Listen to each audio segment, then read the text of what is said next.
जय हिंद दोस्तों, स्वागत है आप सभी का द एग्जाम टॉपर्स परिवार में।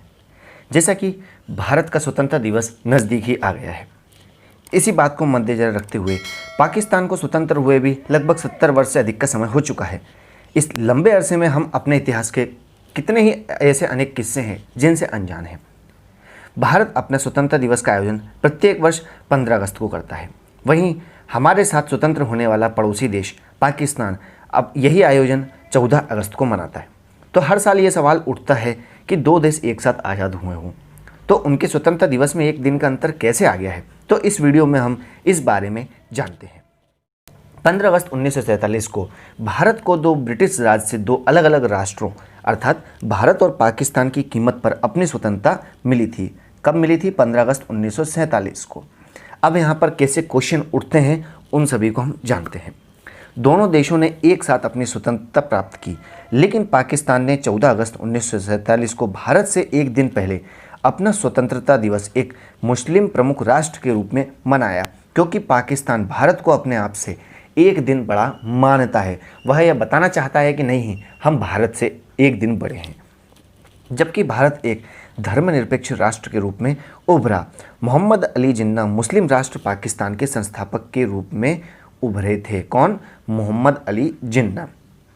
भारत के तत्कालीन वायसराय लॉर्ड माउंटबेटन ने भारतीय स्वतंत्रता कानून लागू होने के बाद सारी शक्ति भारत को लौटा दी थी। किसके समय की बात है ये? वायसराय लॉर्ड माउंटबेटन ने। भारत को आज़ादी पाकिस्तान के निर्माण पर मिली थी और ये दोनों समकालीन कार्यक्रम माने जाते हैं। भारतीय स्वतंत्रता दिवस अधिनियम 1947 के अनुसार, किसकी बात कर रहे हैं? भारतीय स्वतंत्रता अधिनियम देश में कब का चल रहा है? 1947 के अनुसार 15 अगस्त 1947 से भारत और पाकिस्तान दो स्वतंत्र देश बनकर उभरे थे। तो अब उन इंटरेस्टिंग फैक्ट के बारे में चर्चा करते हैं।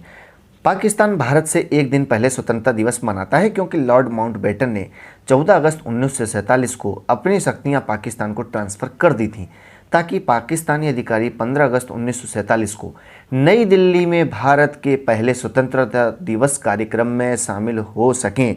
यह पहला ऐसा कारण माना जाता है जिसकी वजह से ऐसा किया जाता है।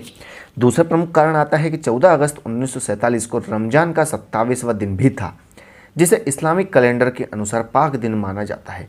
कहने का मतलब है कि इस्लामिक कैलेंडर के अनुसार इसे बहुत ही पवित्र दिन के रूप में माना जाता है, कि रमज़ान का महीना तो एक सबसे पवित्र महीना माना ही जाता है। और यह एक कारण है कि पाकिस्तान 14 अगस्त को अपना स्वतंत्रता दिवस इसी दिन मनाता है। पाकिस्तान का गठन स्वतंत्र भारत से हुआ था, ना कि ब्रिटिश भारत से। मोस्ट इंपॉर्टेंट लाइन आपको याद रखना है, पाकिस्तान का गठन स्वतंत्र भारत से हुआ था, न कि ब्रिटिश भारत से। और भारत ने 15 अगस्त 1947 को स्वतंत्रता प्राप्त की थी। कुछ लोग यह भी तर्क देते हैं कि भारत का समय पाकिस्तान से 30 मिनट आगे है, यानी कि आधा घंटे पहले। भारत ने अपनी स्वतंत्रता 15 अगस्त 1947 को 0:0 IST पर प्राप्त की थी। इस प्रकार जब पाकिस्तान को अपनी स्वतंत्रता मिली तो उस समय पाकिस्तान में 23:30 अर्थात 11:30 रात के हो रहे थे।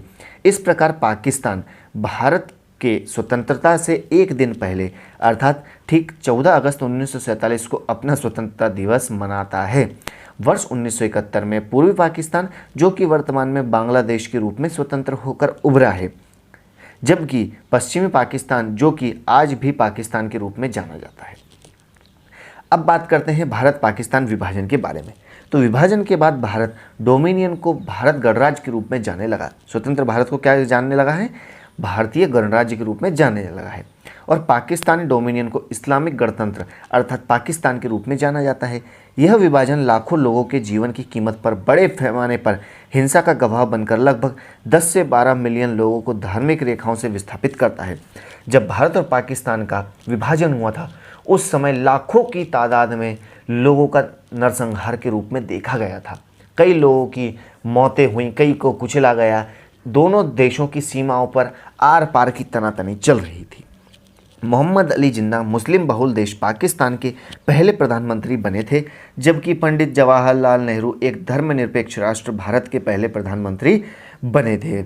अब यही बात करते हैं लॉर्ड माउंटबेटन योजना के मुख्य बिंदुओं के बारे में। तो भारत के तत्कालीन वायसराय लॉर्ड माउंटबेटन कुछ प्रमुख बिंदुओं के आधार पर दो नए प्रभुत्व अर्थात दो नए देशों के बीच ब्रिटिश भारत को विभाजित करने के लिए 3 जून को एक योजना लेकर आए थे, जिसे माउंटबेटन योजना भी कहा जाता है। कब लेकर आए थे? 3 जून को, और उसका नाम क्या है? लॉर्ड माउंटबेटन योजना। अब इस योजना के प्रमुख बिंदु कौन कौन से थे?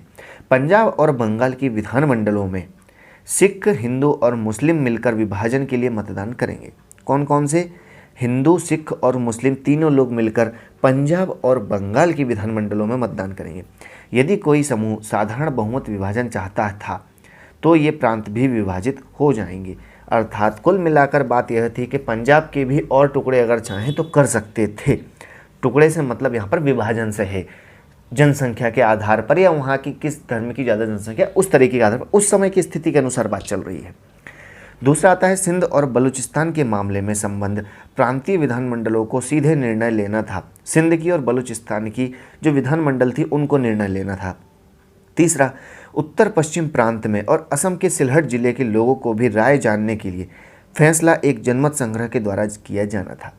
नेक्स्ट बिंदु आता है रियासतों को भारत या पाकिस्तान में मिलने की पूर्ण स्वतंत्रता होगी। पंजाब, बंगाल व असम के विभाजन हेतु एक सीमा आयोग का गठन किया जाएगा।